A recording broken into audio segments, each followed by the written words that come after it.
Hello, my name is Patrick Bach and I'm the executive producer for Battlefield 3. Well, that's actually a big challenge for us because we have a very hardcore fan base that really loves the Battlefield games, and different people love different Battlefield games. Of course, some people love the Battlefield 2 game, other people love the Bad Company series, and there's so many people caring about Battlefield, and what we're trying to do with Battlefield 3 is to create something that can appeal to all of these people. So we have accumulated a lot of knowledge in the studio. DICE has been building all the Battlefield games from the very start. So all the people that have been building these games are still working in the studio and are working on Battlefield 3. So we're hoping that we can combine all of these things into this wonderful product that is Battlefield 3. So in general, it's just a big work for everyone to find the right balance of weapons, the right focus when it comes to multiplayer, the right focus when it comes to single player, and just get everything right. Again, I honestly think that building a sandbox game can be quite hard. It's not easy to build a great sandbox game. So we've seen a lot of examples of sandbox games being quite bad, actually. That doesn't mean that I don't like sandbox games. I love sandbox games. Battlefield is probably the most sandbox game of them all when it comes to especially the multiplayer, but also from a single player perspective, we have all these great tools in Battlefield with vehicles, destruction, infantry. We have huge amounts of weapons and gadgets that we can make good use of. So we want to create a very varied and versatile experience in the single player by having both more linear focused missions, but also having more open and sandboxed experiences, and try to mix that and create a very dramatic and interesting narrative.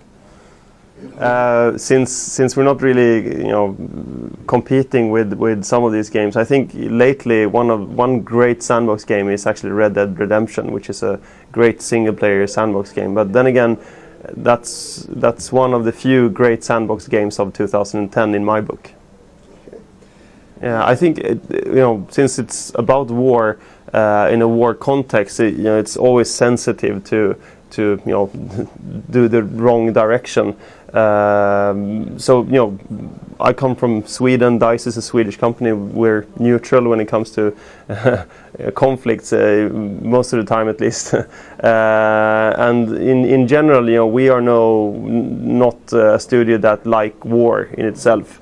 We like war games. We like to play war rather than to have a political statement in our games. So what we do is we create fiction that is based on a what-if scenario. So it's not supposed to be based on a true story or be a documentary of any kind, and we're not trying to make a political or a religious statement of any kind.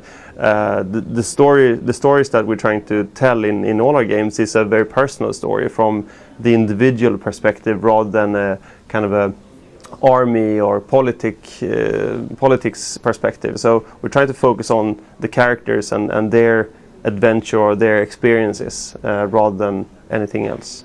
No, not really. I think competition is a good thing.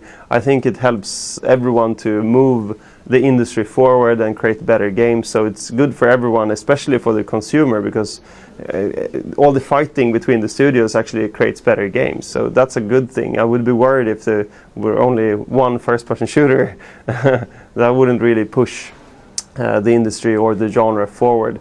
So no, I'm not really worried about the competition. I think honestly that we have a very strong IP with Battlefield, and I know what it takes to create a great game. So I'm not too worried about the competition.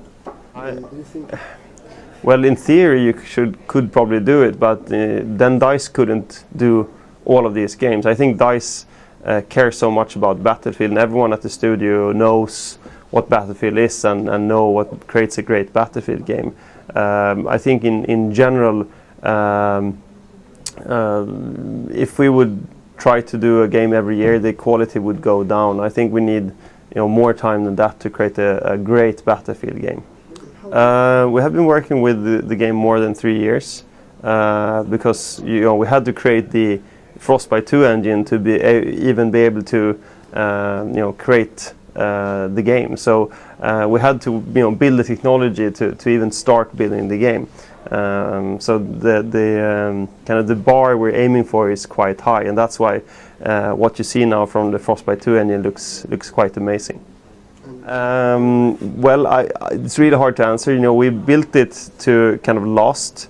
So it's something that you in theory could build many games on, but you don't know until you've explored it fully. This is the first game we're building on it, and we need to see how far we can push it, and also we need to see what the competition is doing. We want everyone to push the envelope and create better technology so we can get better games.